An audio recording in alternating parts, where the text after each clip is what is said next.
not to get too excited. Let's not get too excited. Let's not do anything crazy yet. Let's not do anything crazy yet.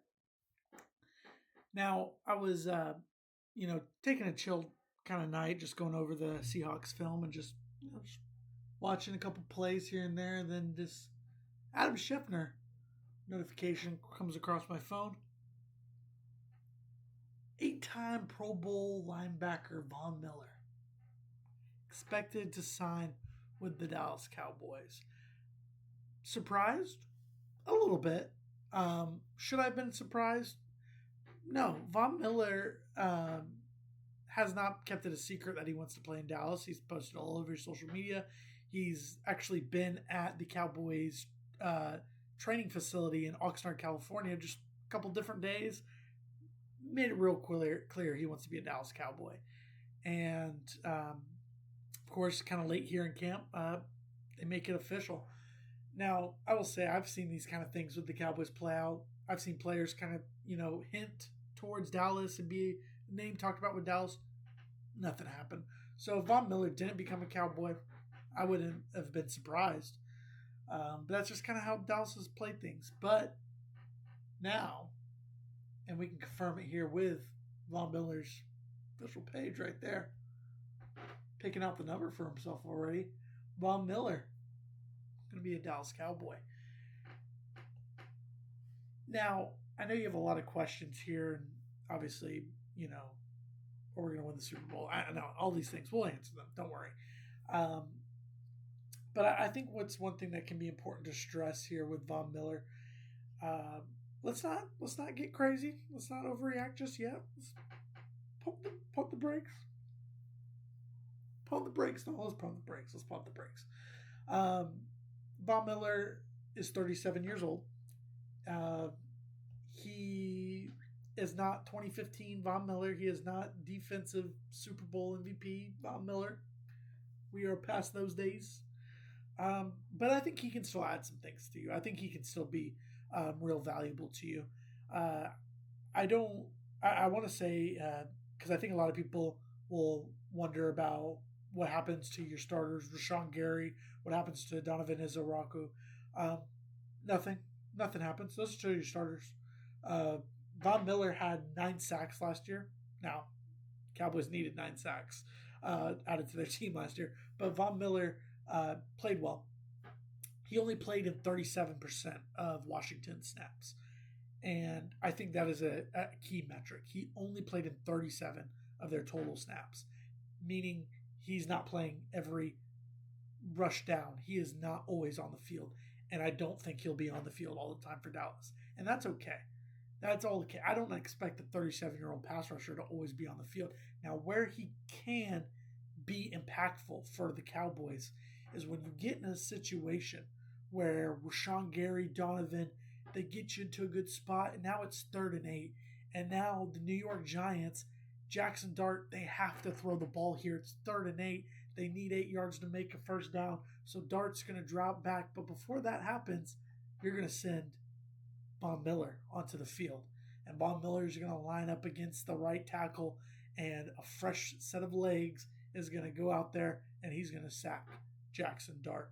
And then after the play, everybody's going to celebrate, and he's going to go right back to the bench. He's going to get himself a little bit of Gatorade, and he's going to wait for the next prime opportunity to sack another quarterback.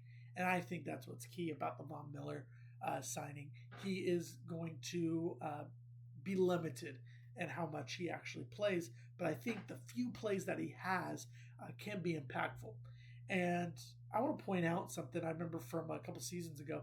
Dante Fowler played a backup role for the Cowboys, and he didn't play many snaps a game. He may have played 12 snaps a game, but it felt like on all 12 of those snaps, he made a huge impact to the game.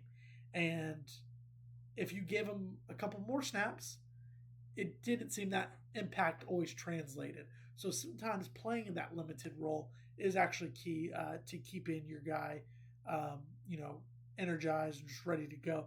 I'll say Von Miller, I know I think he was, if you factor in how much he played as a total, he was like ninth in sacks on pass rush attempts or something in the whole NFL.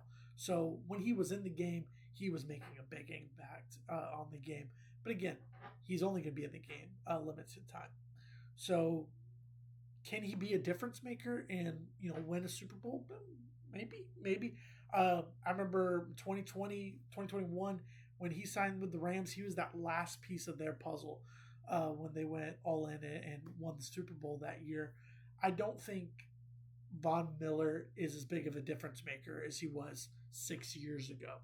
I think the Cowboys, if they still want a difference maker, if they looked at acquiring a Max Crosby, if they looked at acquiring Kayvon Thibodeau, some other names. There's another pass rusher that's been kind of rumored. I can't remember. I feel like he used to be a Commander, um, but someone like that, uh, that that that's still on the table, and I think it should be something Dallas still considers if they want the home run hitter. I don't think Von Miller is your home run hitter, but I think he can be critical on again those very specific pass rushing downs. Now, uh, one thing that I think a lot of people ask, kind of going into who's going to be impacted by this signing, and I'm just going to pull up my depth chart just so I don't forget any names here. But looking at it, like I said, Rashawn Gary, that's your starting edge rusher. Donovan Izaraku, that's your starting edge rusher. Let's talk about rookie Malachi Lawrence. Okay, he was supposed to be kind of your backup rotational guy. Maybe there's a little bit of the pressure lifted off his shoulders. Maybe he doesn't need to make as a huge of an impact just yet. That's a possibility. You were going to mix in a little bit of DeMarvion Overshown, Jayshawn Barham, your two linebackers, to potentially help set the edge. Maybe you need them to do that a little bit less, but we'll see how that still rotates in. I think really what ends up happening, James Houston made a good impact for you last year, and was a big part of your sack leaders. That maybe he still stays on. Maybe, I don't know. Maybe he's one of the last guys. I look at Sam Williams. Sam Williams, who played in the preseason game yesterday. These deals don't just happen in one night. I think the Cowboys kind of had an idea they were getting Von Miller before the Seahawks game. And I think that explains why you saw a lot of Sam Williams in that preseason game. Sam Williams kind of has to make a fight for himself just to be the last edge rusher added on. I look at Maris Leafau, and I like Maris, but I kind of worry for him because I don't know if you have a role with this addition. That's just going to make it an uphill fight. Tyler Sweet, same thing. Isaiah Land. This has now become a steeper mountain that you have to fight to try to get on that last spot. Cowboys, when you go into a game, like I said, you're only going to have a couple guys that are going to be active. Some guys are expected to play special teams. Sam Williams has played special teams for you in the past. So is Maris Leafau. But I think whoever's that last edge rusher, they're going to have to play special teams. James Houston, does he still got it? I don't know if it'll be enough to keep him on the roster. Malachi is going to make the team because he's your rookie. He's your first round pick. He's going to make the team. But I think Von Miller will immediately be your rotational edge rusher piece. Overall, I think it's a great signing for Dallas. I think when you talk about just trying to make moves and doing everything that you can to make a chance for your team to be a playoff team, to be a Super Bowl contender, to be a good team, you have to do things like this. Your edge rushers were not good last year, and this is a step you have to take. I don't think Dallas is done. I think there's potential that they could still make some other moves, but I think to get a guy like Von Miller, you just made the worst part of your team, the floor of your team, you just made it even better.